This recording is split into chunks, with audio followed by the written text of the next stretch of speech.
the shear stresses they are produced in a thin wall section. So what is the thin wall section? So normally thin wall section are the section where the thickness of element is very small as compared to the length of element. So normally all steel structure or steel sections, they are classified into thin wall section, because in thin wall section thickness of flanges and thickness of web is very small as compared to width of the flange and height of the web.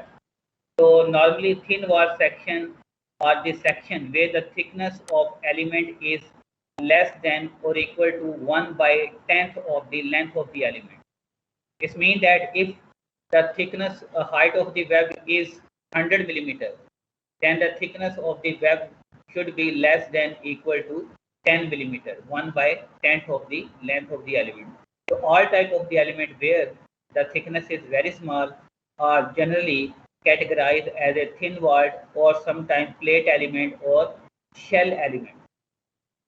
So for example, in case of slab also, so slab thickness of slab is very small as compared to the cross section, and wall also. So wall and slab also can be considered as thin walled element. But this topic specifically we are going to study with respect to thin walled section. Thin walled section, normally these are the steel section where the thickness of element is very small as compared to the depth of the element. And how the behavior of the shear stress will be different in thin walled section, we will also study in this topic. So before starting, I will give you the overview of shear formula. I am not going to discuss the derivation of shear formula in detail, but I will share the recording of recording related with the derivation of shear formula, so you can watch that video to understand the derivation of shear formula. That would be very useful. So actually, whenever a beam is subjected to transversal loading, or whenever a line element is subjected to transversal loading, so it is referred as a beam. So in beam, normally there are two types of internal forces produced. One is bending moment and other is shear force. So due to the bending moment at any section, we can compute the flexure stresses, and similarly due to the shear force at any section, we can compute the shear stresses. So shear stresses will be maximum where the shear force will be maximum, and in the same way, the shear flexure stresses, which are tensile and compressive in nature, will be maximum where the bending moment will be maximum. Actually, if we are having pure bending moment, a region where we are having pure bending moment means there is no shear force. Just like in mechanics of material, you perform a bending test on a wooden beam. So you created 4-point loading. So in 4-point loading in the center region, bending moment was constant and the shear force it was 0. So in that case, beam is section is only subjected to moment, so you are only having flexure stresses and shear stresses will be 0. But at all other points, you also have the bending moment and shear force, so you are having both shear stresses and flexure stresses. And in case of simply supported beam, at the end, at the support moment is 0, so bending stress will be 0, shear force is maximum, so shear stress will be maximum. So what I want to say that actually according to the law of the conservation of energy, when we are applying the load, so applied load effect is converted into bending moment and shear force. So you can assume that if applied load effect is 100%, so maybe 60% applied load effect is producing the bending moment and 40% is producing the shear force.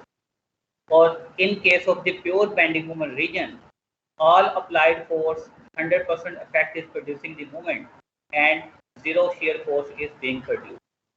So actually the assumption plane section will remain plane is only applicable if applied shear force they are equal to 0 and we are having only the bending moment, which is only the case when we are having pure bending moment. This means that in all other cases, at all other sections where we are having some bending moment and shear force, So we may also have the shear stresses and also the bending stresses, and the plane section will not remain plane. So anyhow, if we are having bending moment and shear force, so the stresses due to these forces or loading can be computed by their respective formula. So I'm not going to discuss this derivation because I will send you the video recording of the derivation of shear formula, and then you can watch the video. So that is very comprehensive, so you can understand the derivation of shear formula. So anyhow, I would like to explain different terminologies in shear formula. So this formula is to compute horizontal shear stresses at any layer with respect to neutral axis. So shear stresses are directly proportional to the shear force at any section, static moment of area, which is equal to the moment of partial area above the layer or below the layer, and y bar is the moment arm of partial area, I is the moment of inertia of entire cross section, and b is the thickness of layer or cutting layer. We shall discuss in detail also in today's lecture. Okay, generally, when we are computing the stress, so what is the stress? Stress is intensity of internal force, or how much the force is distributed on a resisting area. So stress is force acting per unit area. So if we are having a cross section where both the thickness and the depth of the cross section or the width of the cross section, they are appreciable or significant, then it is better to study the concept of shear stress. But sometimes we are dealing with the section where the thickness is very small. So in that case, instead of representing the stress, the intensity of the stress or force acting into per unit area, we rather use the concept of shear flow. So we assume that the force is uniformly distributed across the thickness. Because thickness is very small, so we can assume that across the thickness, the stress is constant. So it is only varying along the length. So this is referred as a shear flow. Just like you compute the UDL load, uniformly distributed load on a beam. So this is equivalent to the shear flow. So you already have practiced in steel structures when you computed the UDL load on the purlin. So you multiply the distributed load with the width of width supported by the purlin. So you can compute the UDL load. So in the same way, in a thin walled section like angle section, channel section, and eye section, so thickness is very small. So instead of representing the force acting per unit area, we are interested to represent the force acting per unit length. And we assume that the shear stresses are uniformly distributed across the thickness. So it is only varying along the length. So we are using the concept of shear flow. What is shear flow? So shear flow represents the force acting per unit length, which is transmitted across the section at any level. At any level means at any layer. So simply if we multiply the shear stress with the thickness of the layer, so shear stress formula is VQ over IB. So B will be cancelled out. So formula for shear flow will be VQ over I. So the unit will be force acting per unit length, or how much force is acting along the length of element. How much force is acting along the length of the web or length of the flange. So this we are interested in. So shear flow is represented with small q. So formula will be BQ over I. So Q is the static moment of area, or you can represent in terms of the moment of partial area about neutral axis. So you might remember that when you design the weld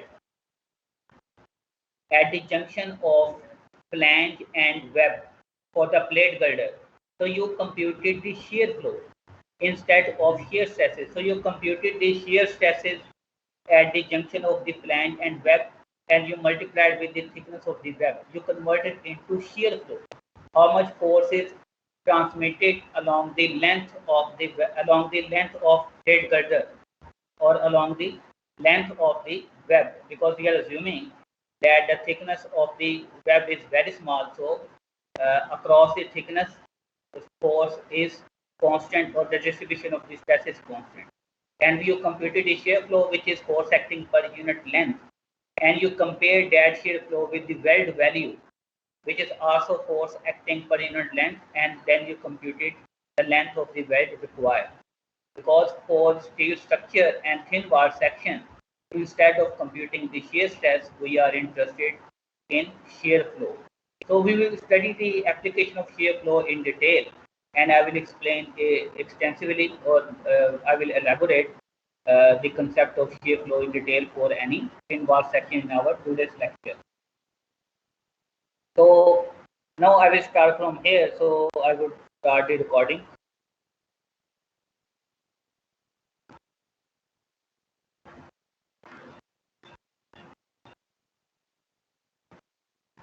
Okay, students.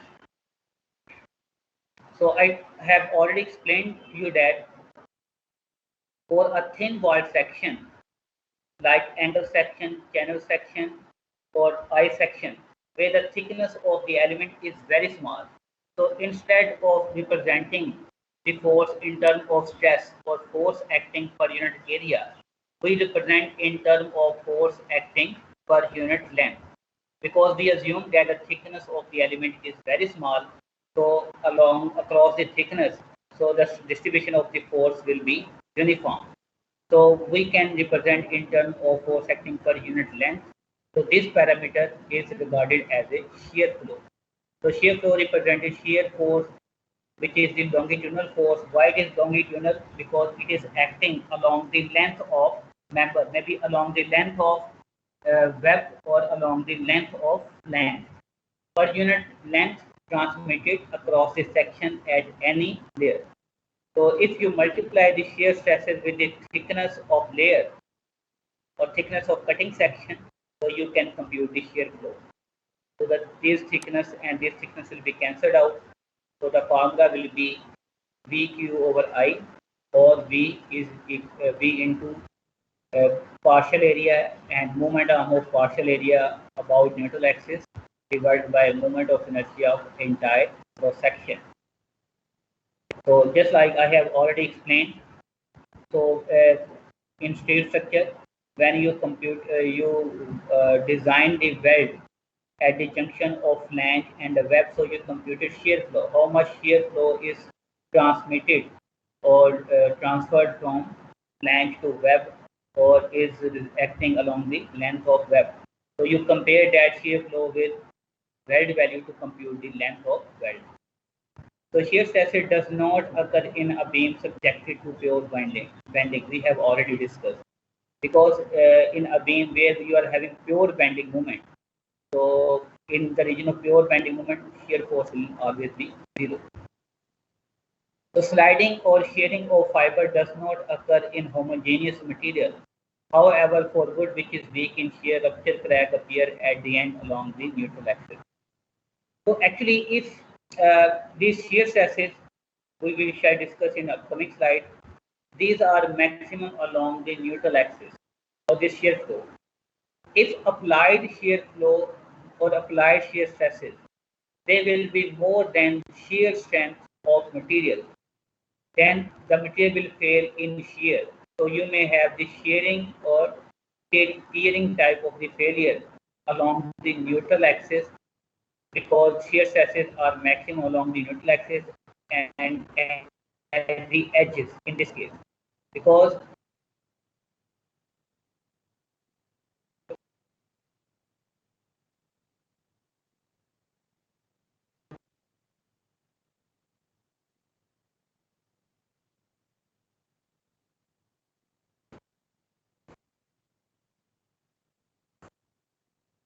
for us to shear failure, because normally the material they are strong in shear, so they might be weak in maybe tension or compression. So failure might occur due to the flexure stresses, due to the buckling on the compression side, or maybe due to rupture on the tension side in case of RCC or concrete beam. So in case of the RCC beam, we might have tensile cracking at the place of maximum bending moment, but in case of steel structure, we might have buckling at the region or where we are having a maximum normal compressive stresses, and it will be safe against shear because shear strength of material will be more. But in case of the wood, so interlaminar or the shear between the fiber is shear strength between the fiber is very small. So when applied shear is more than the shear strength, then the cracks may appear. So you can observe in most of the cases because the compressive and tensile strength of wood is more than shear strength. Okay, next, this is very important. Let's suppose this is the cross section and we have assumed the cutting layer along the neutral axis. So if you want to determine the shear stresses, horizontal shear stresses along neutral axis, you can consider either the partial area above the layer or partial area below the layer. So actually, if you are considering the partial area above the layer, so due to the bending of the beam, normal stresses, top part may be subjected to compressive stresses. So if you want, I could show the resultant compressive stresses.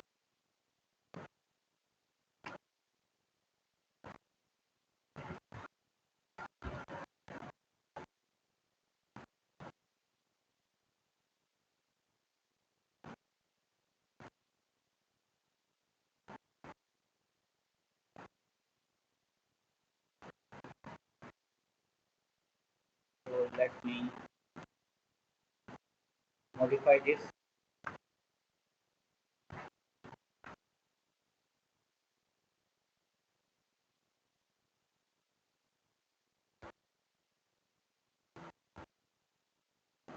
And which color would be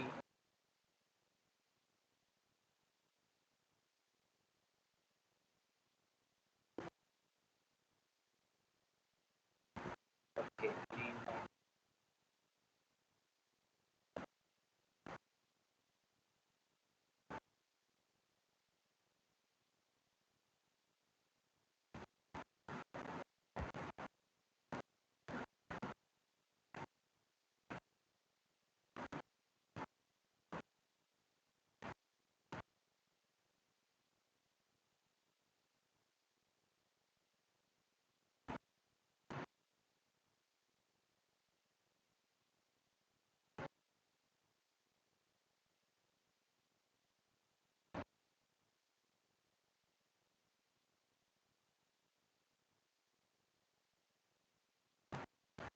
So I'm just showing the resultant compressive stresses and tensile stresses. Because when a beam is subjected to bending, so top part will be in compression and bottom part will be in tension. So resultant compressive force is acting toward this section. So balancing horizontal shear stresses, they are acting toward this side or toward the right side. And similarly, for the bottom part, below the neutral axis, we are having resultant tensile stresses. And to balance this tensile stresses, resultant horizontal shear stresses, they are acting away from the neutral axis or toward the left side.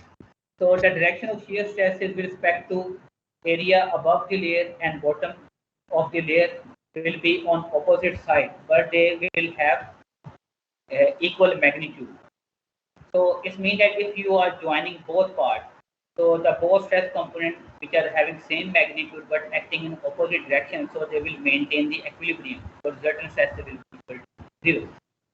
But anyhow, if I'm considering a strip over here, maybe at this point with respect to bottom area, I'm considering a differential element which is having the length dz and this dimension dy and this strip. So here we want to prove that whenever at any point of the cross section, horizontal shear stress are acting. So the same point is also subjected to transversal force or transversal stresses which are acting in perpendicular direction or in vertical direction, which are necessary to maintain the equilibrium. So these stresses are regarded as complementary stresses. So horizontal shear stresses, they are acting along longitudinal direction along the length of the member in horizontal direction. But to maintain the equilibrium, at the same point, we are having a stress component which is having the same magnitude as of this horizontal stresses but in vertical direction. So you might be wondering also you that this shear flow or this shear stresses you are computing in horizontal direction because this formula gives the horizontal shear stresses or flow which is acting in horizontal direction or longitudinal direction. How come they are function of this V force? Because this V force or the shear force is acting on this cross section, vertical cross section. So it means that the shear stress which are acting on this surface must be the function of shear force which is acting in horizontal direction, but they are the function of the shear force which is acting in cross section. Because to maintain the equilibrium, the magnitude of the shear stresses which is produced in vertical direction or on this vertical cross section will be same as of this horizontal cross section. So we will prove in the next slide, but let me discuss the definition. Horizontal shear stress at any point is always accompanied by an equal vertical shear stress, and they are termed as complementary stresses. So if at this corner the head of horizontal shear stress is coming, so head of vertical shear stress, it is also meeting at the same corner. So if you are having the tail of horizontal shear stresses at this corner, then you will also have the tail of vertical shear stresses. So we shall prove it on this next slide. Let's suppose we have taken this small element from here, differential element. Depth of the element is dy, and this dimension is equal to dz. I'm considering longitudinal dimension as a z, and cross-sectional dimension I'm assuming as a dx, just like here. So we are having this cubical element which is having the length dz, depth dy, and width dx. So this is the horizontal shear stress we are having, which is acting along in longitudinal direction. So since this element is cut from all the four parts, all four sides, so all four sides belong to cutting surface, who must have some resisting force. So I'm sketching this element as a 2D. I'm assuming this thickness as a unit or 1. So if I just sketch this part, I will have this element. So if I want to, actually we are having only this force, horizontal shear stress. We are not having this force at the moment. So if we are having this force, so if you want to apply the equilibrium, if you apply summation f z equal to 0, just to balance this force, we must have a force which must be of equal magnitude of as of this force, but acting in opposite direction on this surface. So we are always having equilibrium equation in terms of forces, not in terms of stresses. So you can convert this stress into force by multiplying the area over which they are acting.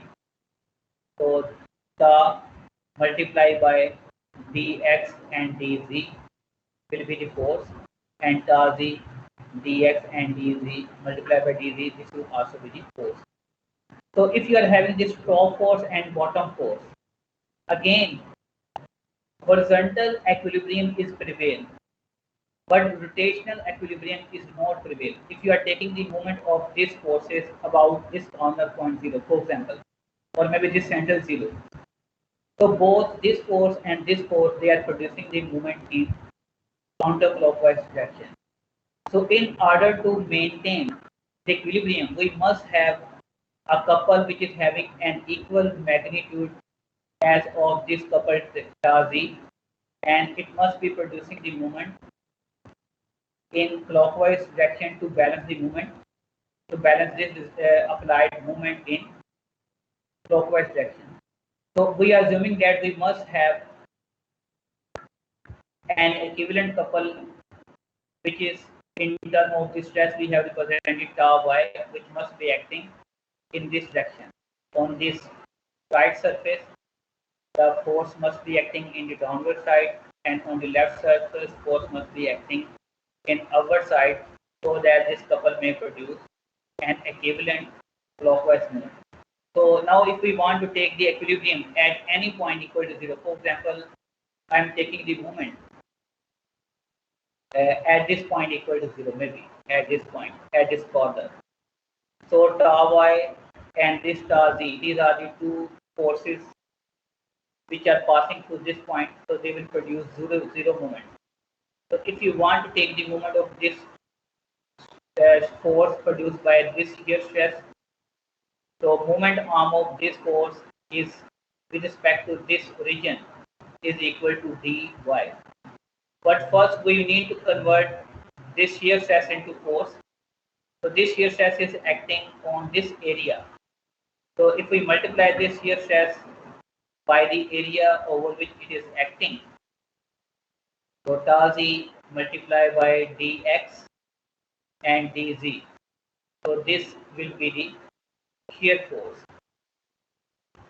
because we have converted the shear stress into force. And if we multiply with the moment arm, which is dy,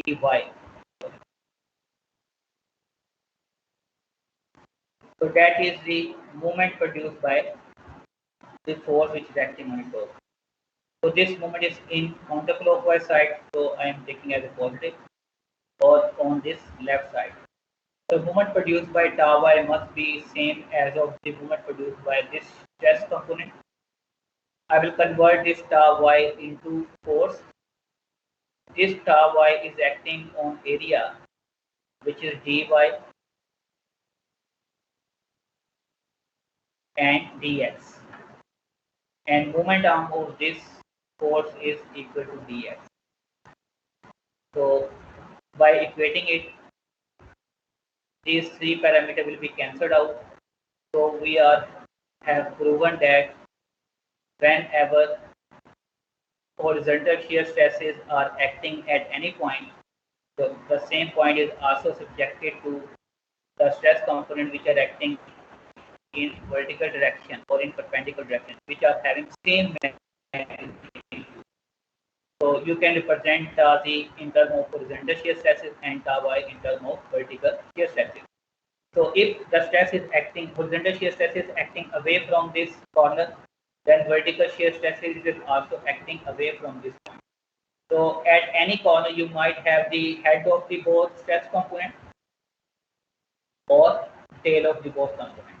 So this will be the complete stress element which will be perfectly in equilibrium. So this tau y, these stress components are produced just to maintain the equilibrium and referred as a complementary stresses. So it is concluded that when a beam is subjected to transversal loading, both horizontal and the vertical shearing stresses numerically equal in magnitude arise in the beam or induced in the beam. The vertical shear stresses are of such magnitude that their resultant at any cross section is exactly equal to shear force B at the same section. So what he says actually he says that if you compute the tau y complementary stress component over the entire cross section, and this tau y, every tau y, if it is multiplied with this cross section, then it must be equal to this force B. So that's why, because vertical shear stress component, they are equal in magnitude of horizontal shear stress component. So this stress component multiplied by the area must be equal to the applied shear at any cross section. but their value is changing along the length or along the depth because they increase parabolically. Okay, next is if you want to compute the maximum shear stresses in a rectangular section. For example, we are having a rectangular section which is having the width b and height depth of this section is h. So load is only acting along vertical direction, so moment will be produced about x-axis. So x-axis will be the neutral axis. So distance from the neutral axis to the extreme fiber will be h by 2. And we are interested to determine shear stresses or shear flow at a layer or which is situated at a distance y from the neutral axis. So if you want to determine the horizontal shear stresses at this layer, so you need to consider the area either above the layer or below the layer. Answer will be same. So we always consider the smaller area because computation will be much easier. So area above the layer is designated as a prime for partial area. So y bar is the moment arm of partial area, which is the distance from the center of area to the neutral axis. So by the shear stress formula, tau is equal to B over IB into Q, static moment of area, which is A prime into Y bar. If you want, you can discuss in terms of shear flow, which is only B over I. B will not be there. So partial area, this area will be equal to B. Width of this area is B. And if you subtract this Y from h by 2, so you will have this thickness, which is h by 2 minus y. And half thickness distance from the neutral centroid of this partial area to this bottom part will be half of this thickness, which is h by 2 minus y divided by 2. And if you add it into this y, so you will have this y bar. So y bar is y plus half into h by 2 minus y. So if you will open up the bracket, so you will have you will have h by 4 minus plus y by 2, h by 2 plus y and h by 2 minus y. So you will have this answer. So this is the resultant answer. So in this equation, actually shear stress is the function of V over 2I h square and y square. Shear force at any cross section, moment of inertia, and height of the or the depth of the cross section, they are constant. But y is a variable which is depending upon the location of the layer under consideration with respect to neutral axis. So y is the second degree function. It means that shear stress is the second degree function of y. So second degree function is represented in parabolic distribution. So it means that shear stress is the distribution of shear stress will be parabolic along the depth because it is the function of second degree function or quadratic function of this y variable. So lesser will be the y value, more will be the answer because you have the less component of this value. So if you substitute this y value h by 2, h by 2 means that if you want to compute the stresses at outer layer, then if you are substituting the value h by 2, so h by 2 square will be equal to h square by 4, so this term will be 0. So shear stress will be 0. So shear stresses are 0 at outer surfaces because no partial area available on one side. So although the complete partial area will be available below this layer, but on other side the partial area will be equal to 0. So if no partial area is available on one side of the layer, then the shear stresses are zero. So it means the shear stress will always be zero at outer layer or at the tip of section. So if you want to compute maximum stresses, so y must be equal to zero. So y will be zero along neutral axis. So if you substitute y equal to zero here, moment of inertia about sinusoidal x-axis will be bh cubed divided by 12. If you divide the 12 and 8 by 4, so 12 will come on the top side. So after simplification, that will become 3 by 2. Square of h square will be cancelled out with this cube, so you will have only h value, and b into h will be cross section area. So at the end, you will have this expression. So the maximum shear stresses or resisting shear stresses which are produced in a beam section along the neutral axis are equal to 3 by 2 of V over A. 3 by 2 means 1.5. Actually, here we need to discuss some important aspect here. Actually, as per Newton's third law, the reaction must be equal to action but opposite direction. Actually, here the V over A is the applied shear stresses, and tau is the resisting shear stresses. So this equation predicts that resisting shear stresses, they are 50% more than applied shear stresses, which cannot be true because we are violating the Newton's third law. How come resisting shear stresses may be more than applied shear stresses? That is due to one wrong assumption that we have considered in derivation of shear formula. What is that assumption?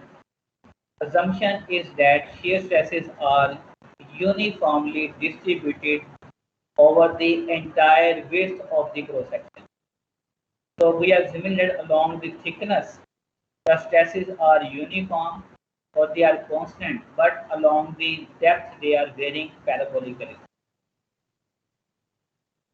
So actually the stress are not uniformly distributed along the thickness of section. It means that as per our assumption, if stress at this point is 100, so along the entire width, if I am moving along the thickness section, stress will be remain 100 along this thickness.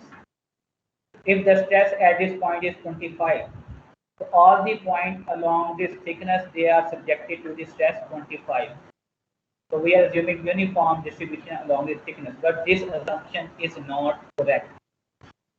So why it is not correct? Because that is the wrong assumption that I will explain in this slide. But anyhow, due to the maximum shear stresses along the neutral axis, because stress they are varying parabolically, zero at extreme fiber and maximum along the neutral surface. So if these maximum shear stresses, they are more than the shear strength of the material, so the shearing failure or the shear crack or sliding will appear along the neutral axis. You can see in this wooden beam, because wood is weak in shear along the fiber direction. These are the shear failure. And further, shear stresses, for example, at this layer, they will have lesser magnitude. Shear stress, if I want to determine at this layer, so they will have maybe magnitude more than this point, but lesser as compared to the neutral axis. So it means that the fiber that are situated along neutral axis, they will undergo larger sliding or shearing, and the fiber which are on the inner side or at extreme fiber, they will undergo lesser shearing stresses or lesser sliding. So you can observe simply if you bend your register notebook, you can see the maximum sliding of the pages along the center because they are subjected to maximum shear force. So it means that due to this reason, all fibers along the thickness direction, they will undergo different sliding. So if they are undergoing different sliding, so due to this case, after sliding, the plane section will not remain plane because all the fiber they will not undergo same sliding because all fiber they will slide or shear with the different magnitude. So this assumption plane section will remain plane is only applicable if a beam is subjected to pure bending movement and the shear force is equal to 0. So it means that if a beam is subjected to a beam cross section is subjected to shear force along with bending, then plane section will not remain plane. So assumption is not applicable.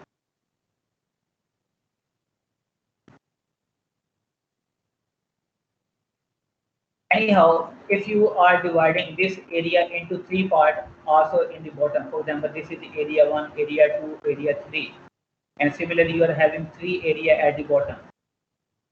Shear force acting in this area multiplied by this area 1. Shear stress which are acting in this area 2 multiplied by area 2. Similarly, shear stress acting area 3 multiplied by area 3. If you will add all these shear force components, summation will be equal to the V. But actually, assumption is correct for thin wall section. For thin wall section where the thickness of the element is very small, in that case, we can assume that shear stresses are uniformly distributed along the thickness direction. So actually, we have discussed the limitation. The shear equation show that the maximum shear stresses are 50% more than applied shear, which is due to the wrongly assuming the uniform stress distribution along the width of section. So actually, along the neutral axis, for example, this is the layer along the neutral axis. I am showing the variation of the stresses along the thickness section, not along the depth.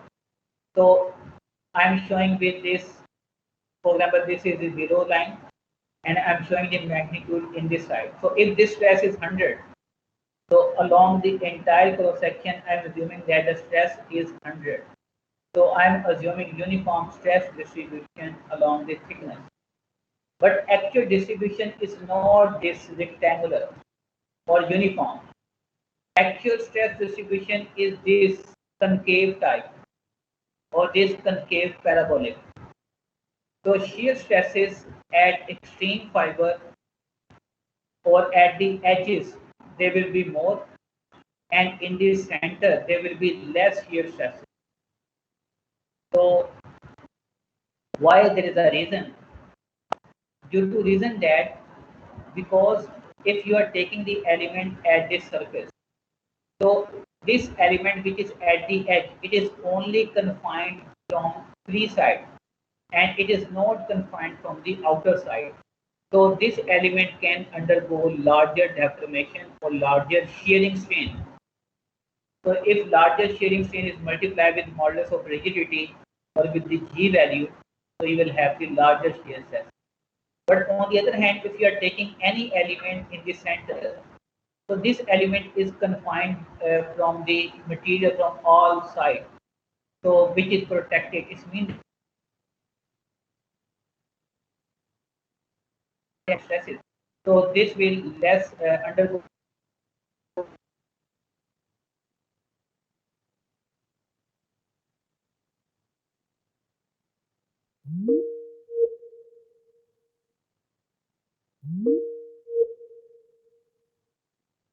At this point, actually, what we want to conclude.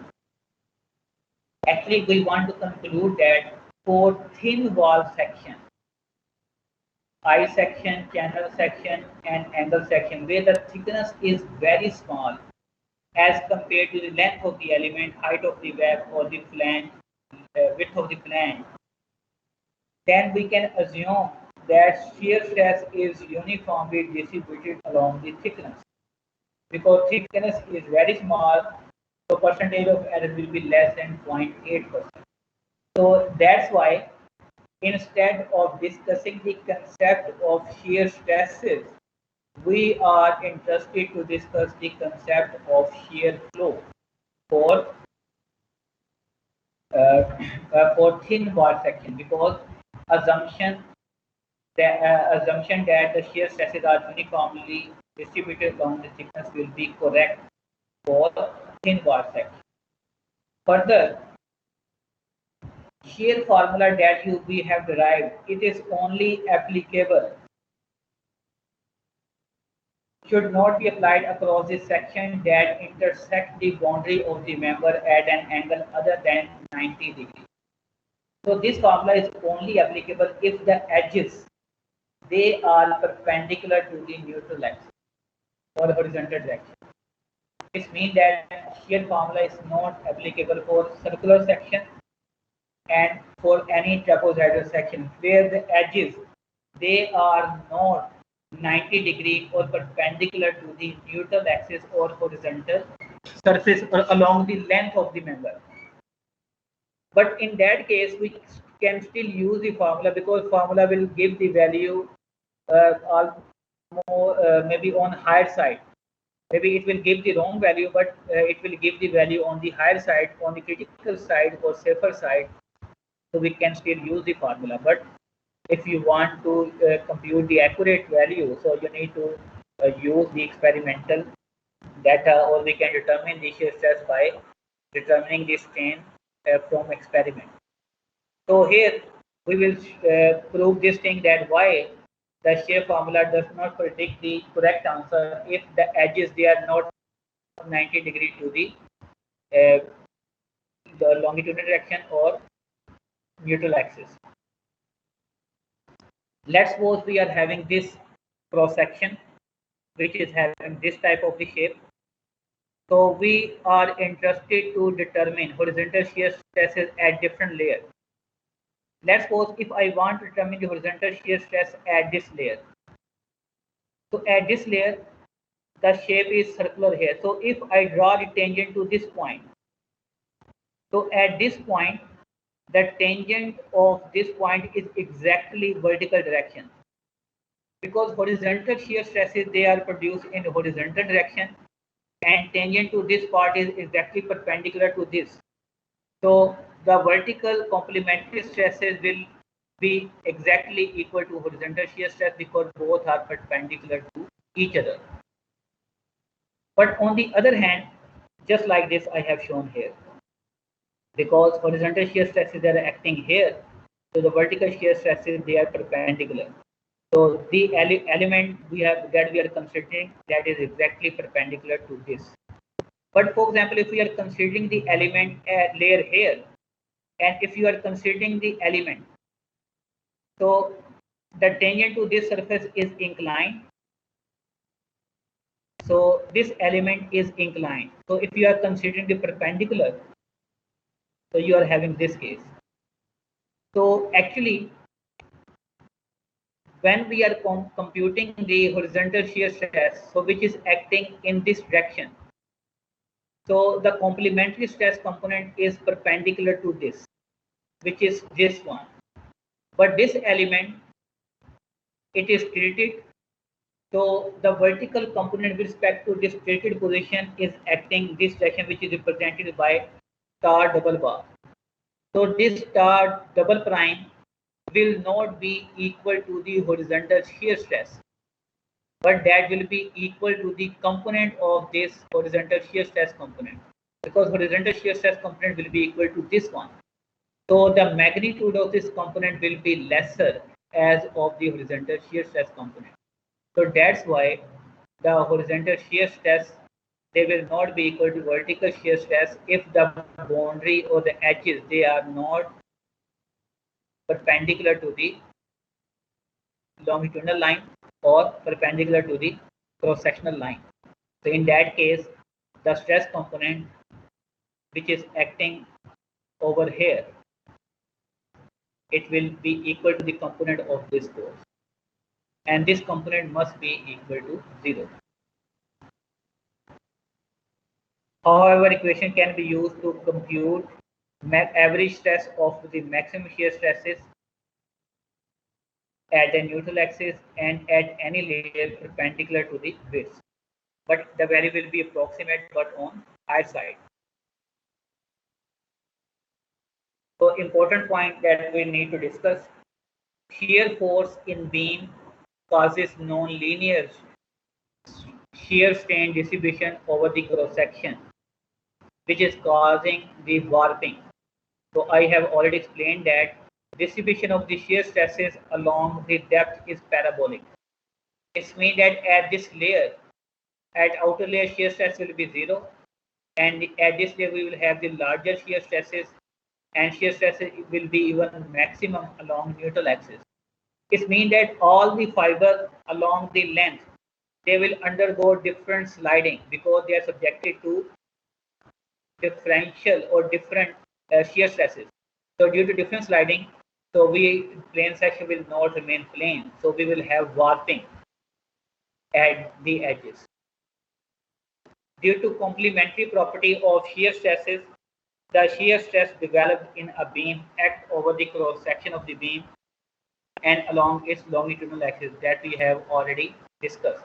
So whenever we are having horizontal shear stress at any point or at any cross section, the same point is also subjected to vertical shear stress, which is referred as a complementary stresses.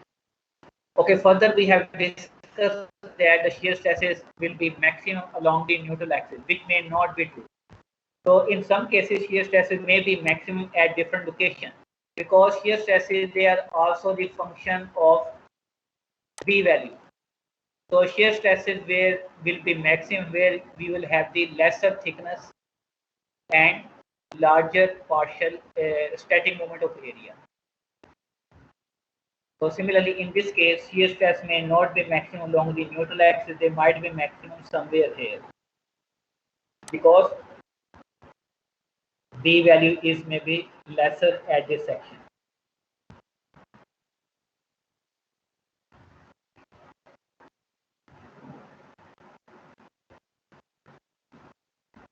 So at the moment, I would like to give you the break. So we will have a break of roughly 10 minutes. So I will continue the lecture I will start the lecture at 10:20. So there is a break of 13 minutes. So after 13 minutes, sharply, I will start the lecture and we shall discuss or apply the concept of shear stresses on Osama Ali Lushan 2016 Civil 205 Abdul Rafi Ahmad Al Azam Hasan सुबहान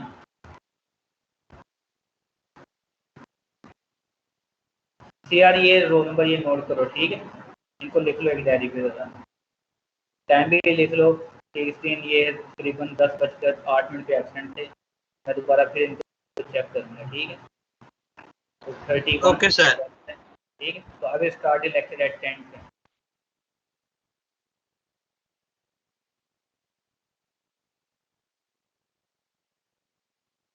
Yes, sir. Okay, I will start. So can you see these slides already? No, sir. Okay, good. Let me start the recording.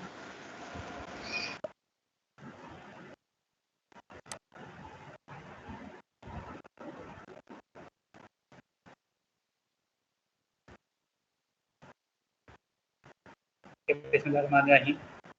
Okay, students, now we are going to implement the concept of shear stress or shear flow on a thin wall section. So, for example, you may consider that we are having a cantilever beam, which is maybe comprised of an I section, and which is fixed on the one end and free on the other side. So it is subjected to the load at free end tip. So the bending moment diagram slide share नहीं है नहीं है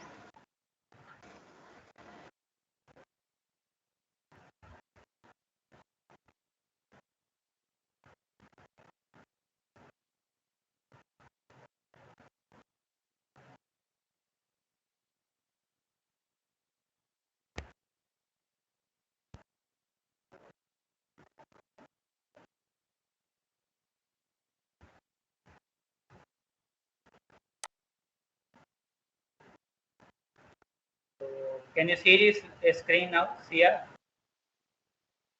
Can you see this slide? Yes, sir. Yes. That color sir अब not screen show available. हो रही है. Okay. Okay.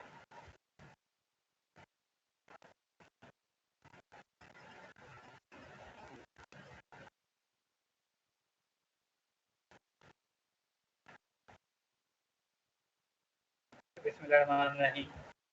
Okay, students, now we are going to discuss the application of shear formula on thin wall section. Or we are interested to compute the distribution of horizontal shear stresses at any cross section, which is thin wall section. So the section that we are considering here is the thin wall section, is the I section. So let's suppose we are having a cantilever beam which is comprised of an I section. So this cantilever beam is fixed from the one end and it is subjected to end point loading. So bending moment diagram will be like this. So maximum bending moment will be in the center. Oh, sorry, at the end. And now we want to consider two sections. We want to consider a segment of this I section which is having a differential thickness as a dz. Dz is the thickness along the length of member. And let's suppose this beam is subjected to a bending moment on one side of the section which is regarded as a M1 and M2 which is acting on the other side. So you can say that M2 is more than M1 in this case. So M1 may be more than M2 in some other condition, or you can say that M2 may be equal to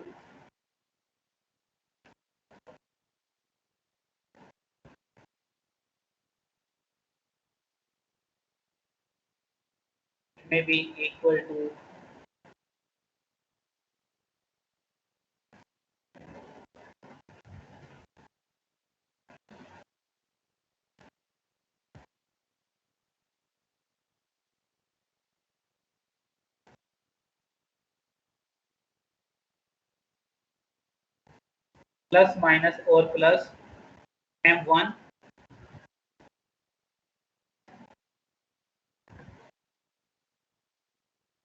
plus change of bending moment between section 1 and section 2.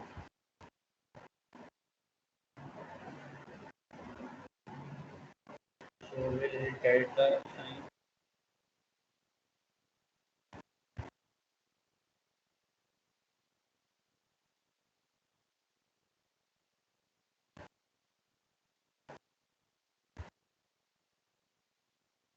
So this we can consider that bending moment M2 will be equal to M1 plus change of bending moment between two sections. So it means that we may have more compressive force at section 2 or more compressive stresses at section 2 as compared to the section 1. So similarly, shear force at section 1 may be same or more than at section 2. So we have considered this section over here. So the thickness of this section we have considered as a dz along the length. So the left side is section 1 and the right side is section 2. So we can say that at section 1 moment is m1 which is equal to m, and at section 2 we are having m2 which is equal to m plus dm. So m1 we are considering as a m. So moment at section 2 is m plus change of the bending moment between section 1 and section 2. So flanges and web are assumed of uniform thickness. A force dF, differential force, a balancing force, must act on the longitudinal section in order to balance the normal forces. F1 equal to F and F2 will be equal to F plus D F2 created by the movements. So what he's saying that the normal force which is acting, so you can say that if I'm considering the cross section, so I will have,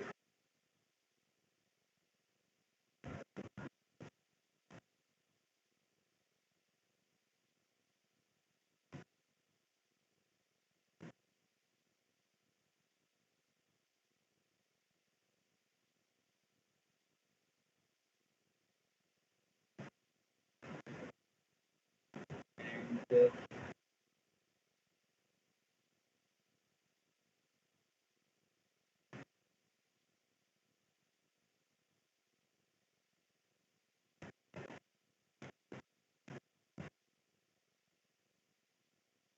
let's suppose you may consider this is the neutral axis.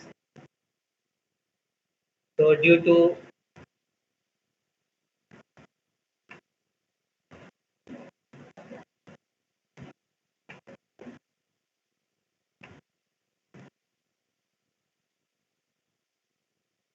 compressive force on this side, section 2 is equal to F2 plus delta F, or you can say that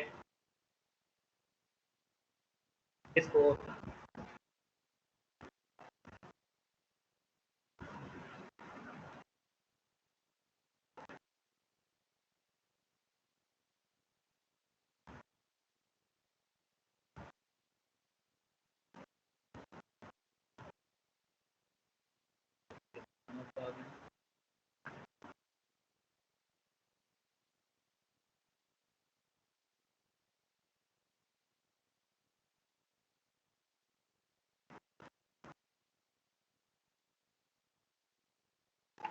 So this you can say that the force, this is the F1 and this force is F2.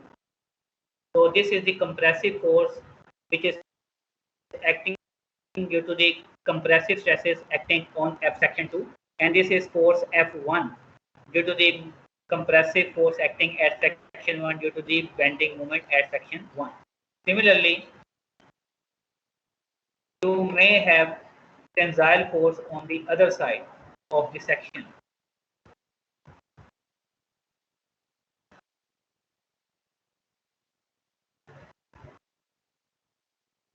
Other side of neutral axis may be subjected to tensile forces. Okay, here what I want to say that because bending moment at section 2 is more, so the compressive stresses at section 2, F2 is more than the compressive force F1 due to the bending moment M1 at this section. So if F2 is more than F1, so we must have a balancing force acting to this side. So if we are separating the corner element, okay, now in this channel, in this I section, we are having two type of element. We are having the vertical element and we are having horizontal element also. So unlike in rectangular element, which is only rectangular, so we need to consider the cutting layer along the thickness direction. But here in case of I section, we are having flanges and the web, or we are having two type of the component. One component is horizontal and one component is exactly vertical. So we can assume the cutting section in the flanges also and also in the web. So let's suppose if we are cutting the, assuming the cutting section in the flange. So this section is having the four flanges corner. Maybe this may be A flange corner, B flange corner, C, and this may be D. So if we are separating out this corner point B, and we are also assuming thickness of the flange and web is constant. So if we separate out this corner, so in other words, we are assuming the cutting section in vertical direction. Unlike in the web, we assume the cutting section in horizontal direction. So when we assume the cutting section here, or we separated out the section, so we may consider either the right side of the section or right side of the section to compute the resisting force or resisting shear stresses at this cutting surface. So we have separated out the corner. So due to the flexure stress distribution, so this will be the flexure stress distribution on this corner. On the top surface, we will have the flexure stresses more as compared to the bottom point. So this is the compressive force F1 or F. This is the compressive force F2 or F plus delta F. So this force will be more because bending moment on this side is more than the bending moment on the other side. So if we assume the cutting section, so this is the cutting surface. So we must have a balancing force which is acting on this cutting surface in this direction. And the magnitude of this force will be equal to dF because F2 is equal to F plus dF and F1 equal to F. So difference of both forces is equal to dF. So just to balance this force F plus dF, we must have a differential force dF acting on this corner. Because cutting layer is vertical, so the shear stresses are acting on this vertical surface. So this is equal to dF. So this force is equal to average stress multiplied by this area. So actually there will be no any stress component acting on the top surface and bottom surface because they are stress free. These are the outer surface. These are not belong to any cutting side. Okay, now because this side is also the cutting side, this side, because we have assumed the cutting section from here and also from here. So if this is the horizontal shear stress which is acting in longitudinal direction or in horizontal direction, so just to balance this, we must have the complementary stresses acting in this direction. So if we have taken this element, so this is the shear stress or shear flow acting in horizontal direction. So whenever we are having horizontal shear stress or horizontal shear flow acting at one point, the same point is also subjected to the transversal, the component which is having the same magnitude. In this case, the transversal component will be in along the length of flange. It will not be downward direction. So this will be the complementary stress component which is acting here. So there will be no component acting on the top surface and along the or across the thickness direction. So Q bar assumed to be 0 throughout the flange thickness since top and bottom flanges are stress free. So in this case, it means that when we are assuming the cutting section here, so the complementary stress component, they are acting along the length of the member, like this way. And similarly, if you are taking the cutting section on the other side, then F2 will be equal to F plus dF. This force will be same, and this force will also be the same. But only difference is that cutting surface will be this one. If the cutting surface will be this one, so in this case, the stress component is acting on this direction, so its complementary component might be acting toward this side. So just like if I could show or not. So in this case, if you are taking the column C, the complementary stress component is acting on the other side. So the complementary stress component will be on this side with respect to the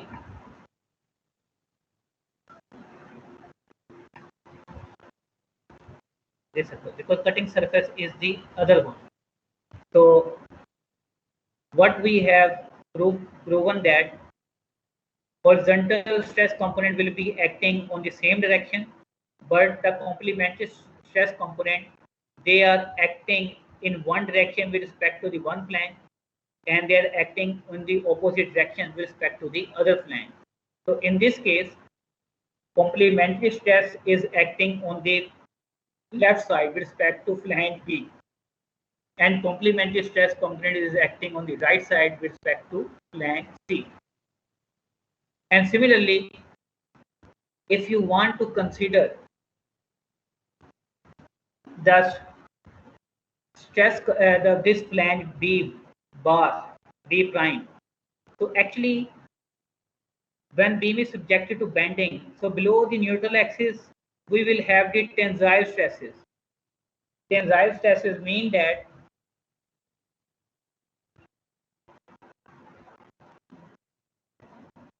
so if I would like to show any stress component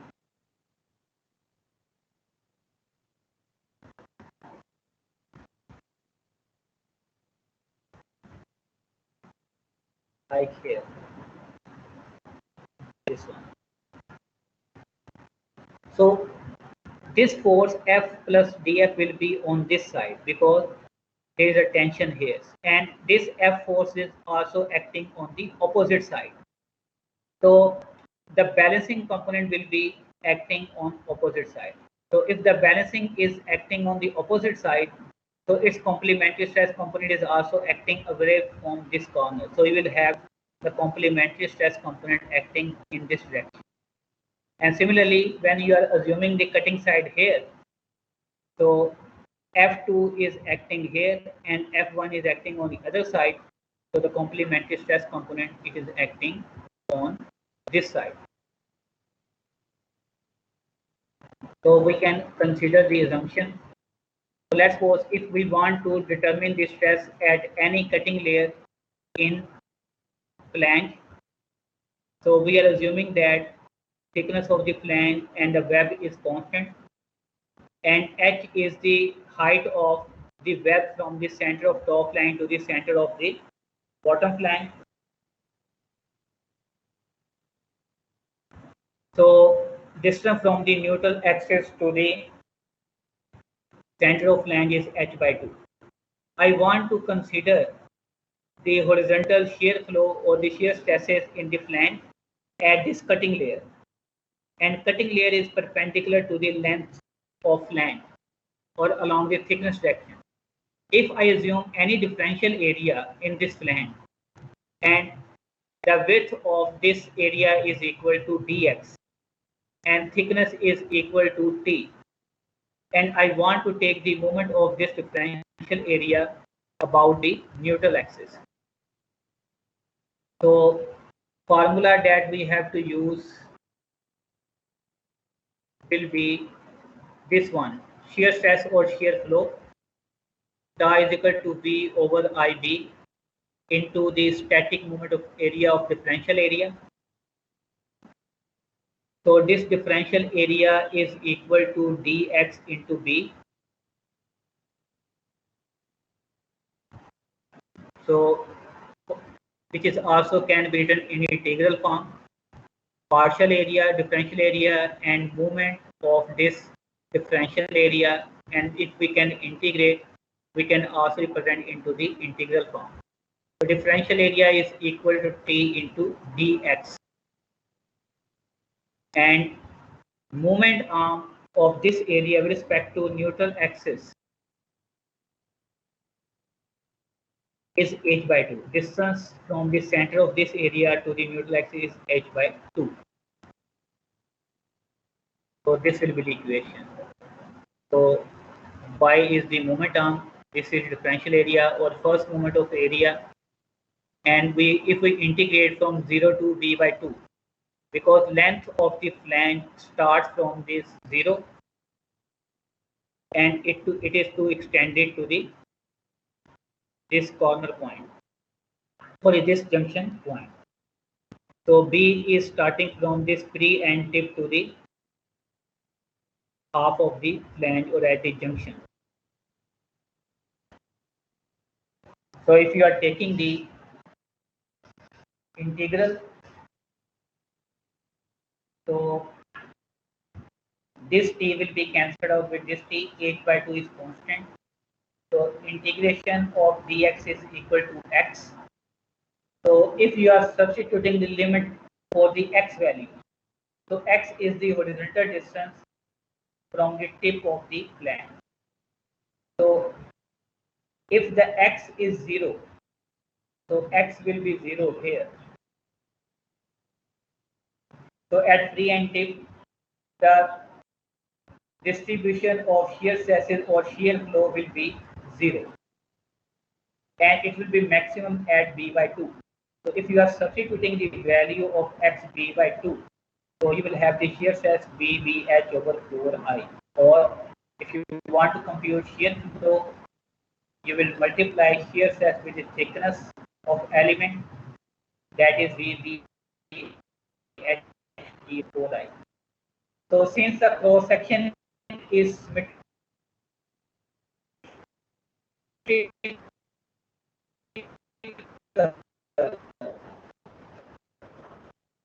up to 0 at free and add to the junction.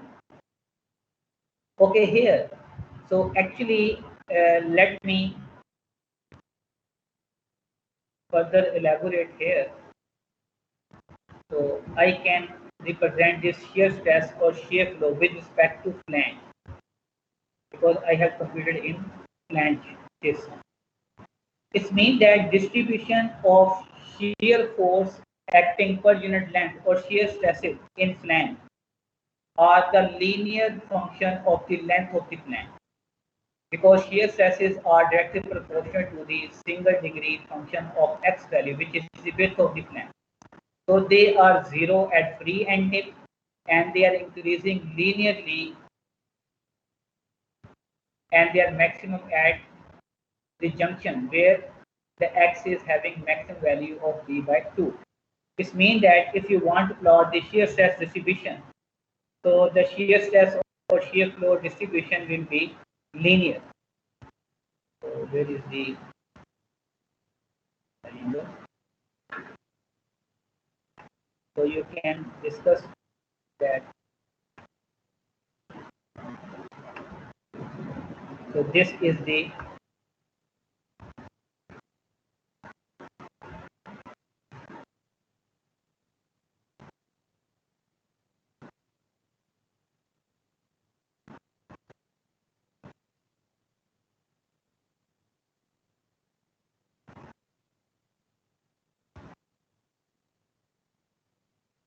so you can say that distribution of shear stress or the shear flow will be like this. So they are 0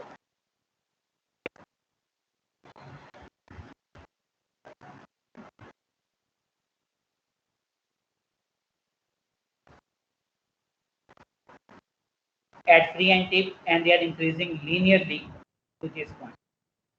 So with respect to other flange, because the section is symmetrical, so you will have this same shear flow or shear stress distribution with respect to the flange from the other side. This means that total shear flow at the junction will be equal to the shear flow, summation of the shear flow on the right flank plus shear flow on the left flank. If you will add the value on the both sides, you will have the total shear flow at the junction with respect to flange. So next is we can compute the shear flow in the web. And let's suppose we want to compute the shear flow at this layer. So shear flow layer can be computed, or shear stress, by taking the partial area above the layer or below the layer. So you can, or static moment of area above the layer. So you can leave this total area into parts. You can take the moment of flange separately and moment of the web area separately. So partial area or static moment of area of all total area above the layer is A prime into y bar is the static moment of area of flange. We can separate out the flange. We can discuss the flange and web area into parts. So flange area is B into T, and moment of the flange about neutral axis is B into T into H by 2. H by 2 is the moment arm of flange area, which is the distance from the center of the flange to the neutral axis. And then we can consider this web area, which is the left out. Y is the distance from the, you can discuss that.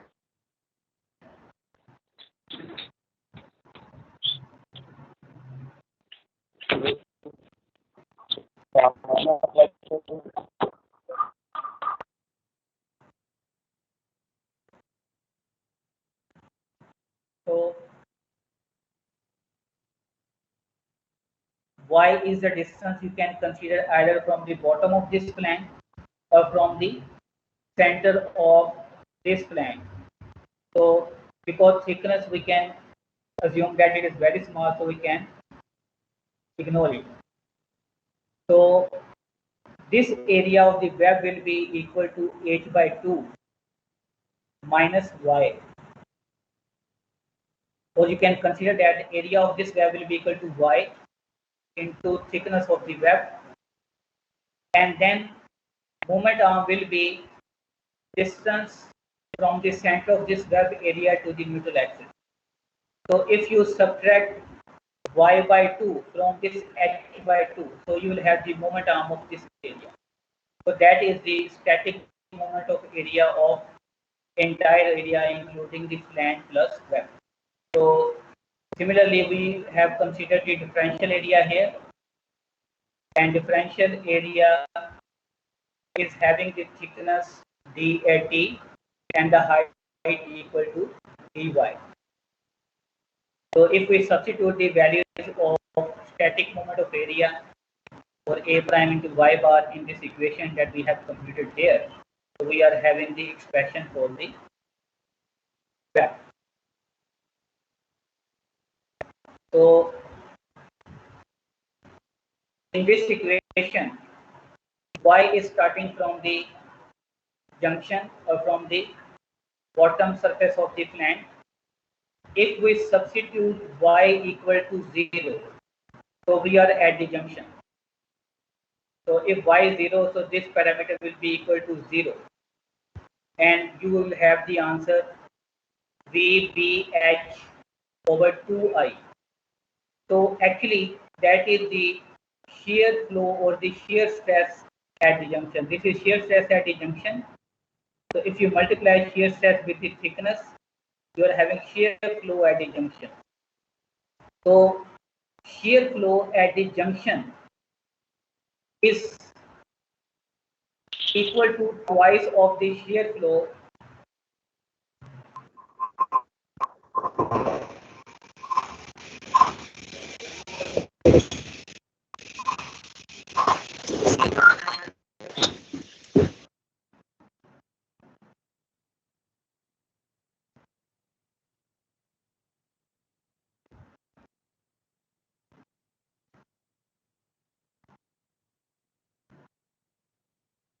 So it is twice of the shear flow in the flange. Because when we computed the shear stress in the flange, that is VBH over 4I. That is the shear stress in the half length, or that is the shear flow in the half length.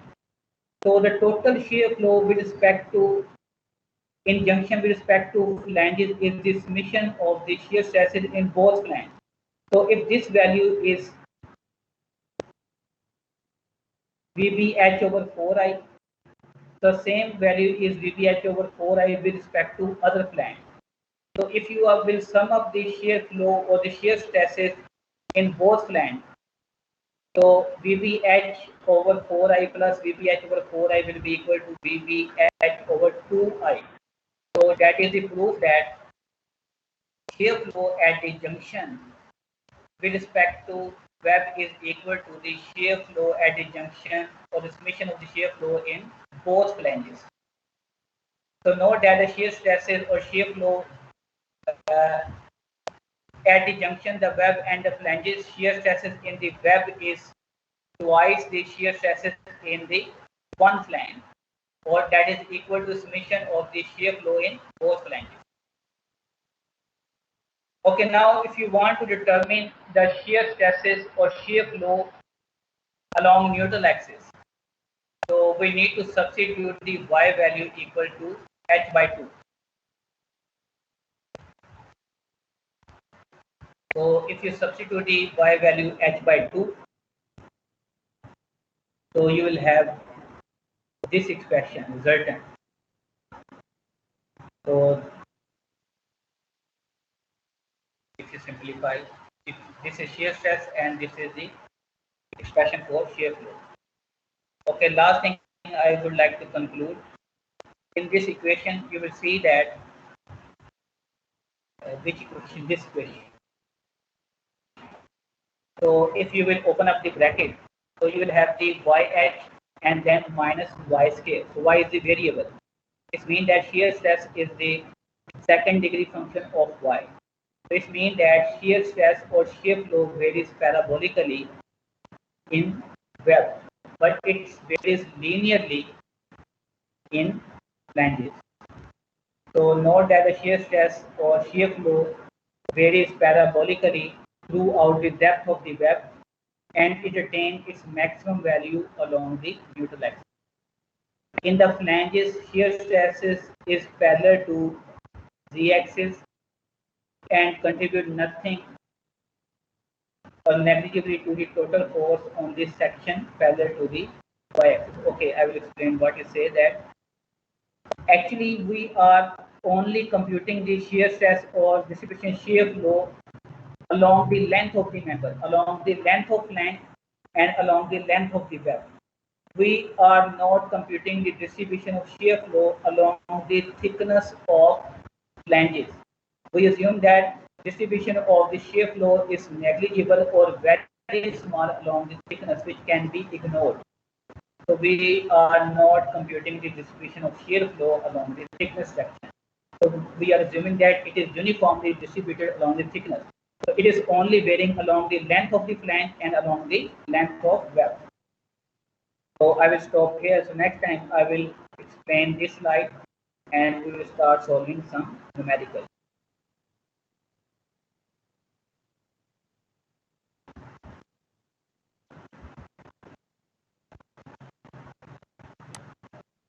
So roll number 205, I am marking your absent today. And also for the next lecture also, because you are always absent. You just join the lecture at maybe 10:50. And when you join the lecture, you cause the disruption, the disturbance in the lecture. So you even do not know that you need to keep your mic uh, maybe on silent mode. So I am marking your absent today, and also in the next lecture. You are always absent in all lectures. When you join, then you causes disturbance in the classes. यार इसकी attendance जो है वो इसकी absent mark करो, मुझे बताना है, ठीक है? 205, whoever is this. So I will keep your mic shut in during my all. Okay, sir. Okay. So I will conclude the lecture. So inshallah, I will start the lecture tomorrow.